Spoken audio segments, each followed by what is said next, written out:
Big John Studd's story ended far too soon. On March 20th, 1995, the wrestling world lost one of its true giants when Studd passed away at only 47 years old. He had been battling Hodgkin's disease, a type of cancer that attacks the lymphatic system. At first, doctors treated it with chemotherapy and radiation, and for a while, it seemed like he might pull through. But the treatments took a heavy toll on his body, and complications set in.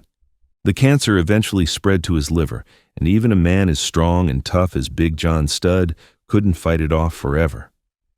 His death shocked fans because he had only been away from the wrestling spotlight for a few years. He was still young enough to make appearances or even have one more run if he wanted. For many fans, it felt like a piece of the classic wrestling era had suddenly disappeared. Before his death, Studd's career was full of big moments, but it also had its share of behind-the-scenes issues that kept people talking. His size and presence made him a natural star, but he was never the kind of guy who just went along quietly if he felt something was wrong. One of the biggest sources of tension came during the mid-1980s when Hulk Hogan was the center of the wrestling world. Studd was pushed as a monster heel to make Hogan look unbeatable, but that meant Studd almost always had to lose in the end.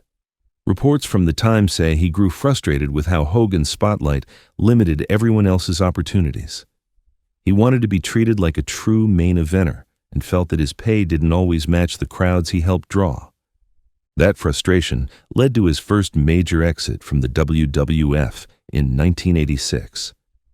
After years of grueling travel and high-profile matches, Studd walked away because he was unhappy with both the money and the way he was being booked. Leaving Vince McMahon's company during the wrestling boom was a risky move, but Studd wasn't afraid to stand his ground. Another source of tension came from his long feud with Andre the Giant. Their battles, including the famous Body Slam challenge, were legendary on screen, but behind the curtain, Andre was known to be rough on other big men. Wrestlers have shared stories about Andre testing Studd in the ring and making matches extra stiff. It never turned into a full fight, but everyone could feel the uneasy relationship between the two giants. When Studd returned to the WWF in late 1988, fans were excited to see him again, this time as a good guy. He even won the 1989 Royal Rumble, but the comeback didn't last. Creative disagreements and more money issues popped up, and Studd quietly left the company again within months. By the time he passed away in 1995, he had earned respect for standing up for himself, even if it cost him some spotlight. From the very beginning, he stood out in any arena he entered. Born John Minton in Butler, Pennsylvania, on February 19, 1948, he was a natural athlete with the kind of giant frame that wrestling promoters loved.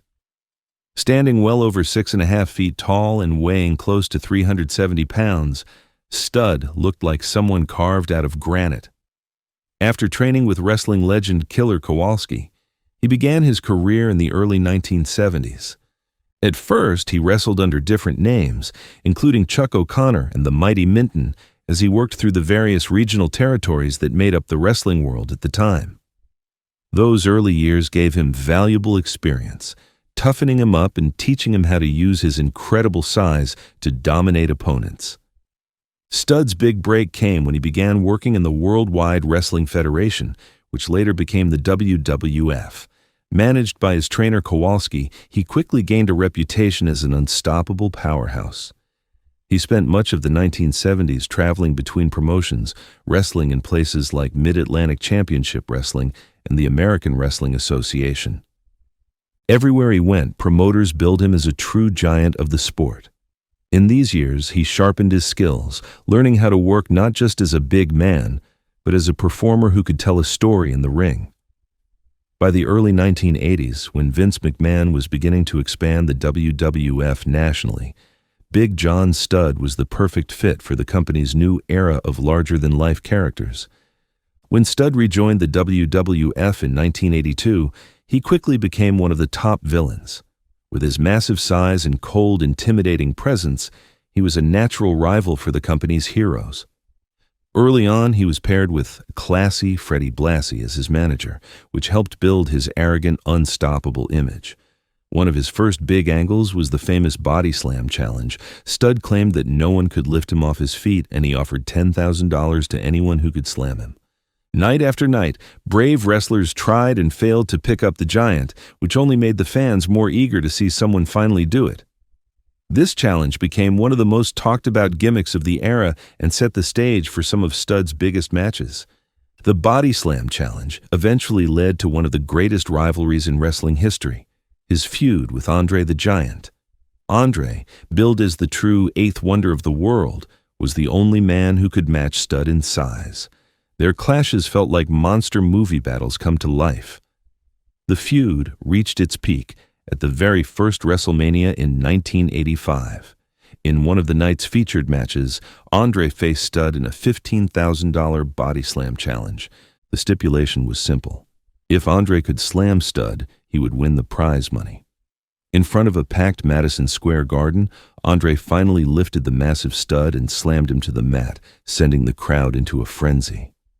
The image of Andre holding up that bag of cash while Studd rolled out of the ring remains one of the most memorable moments in WrestleMania history.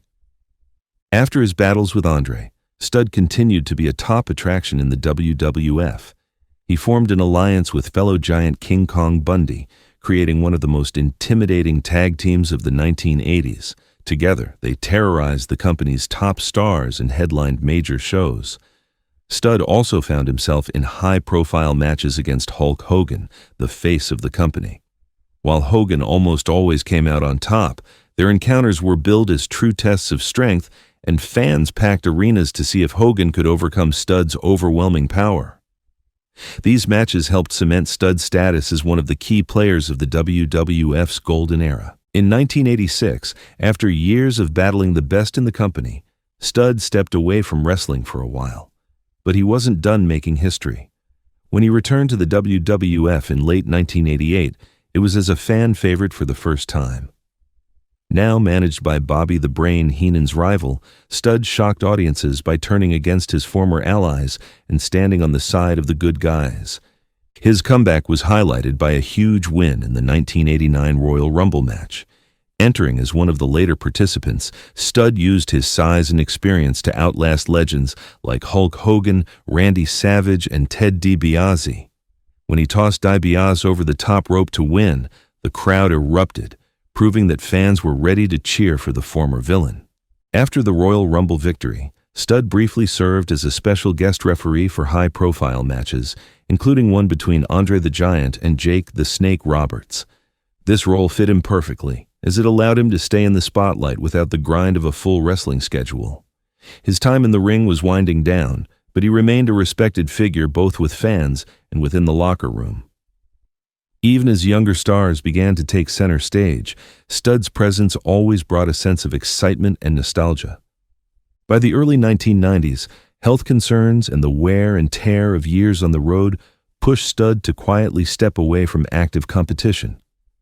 Though he no longer wrestled, his legacy was secure.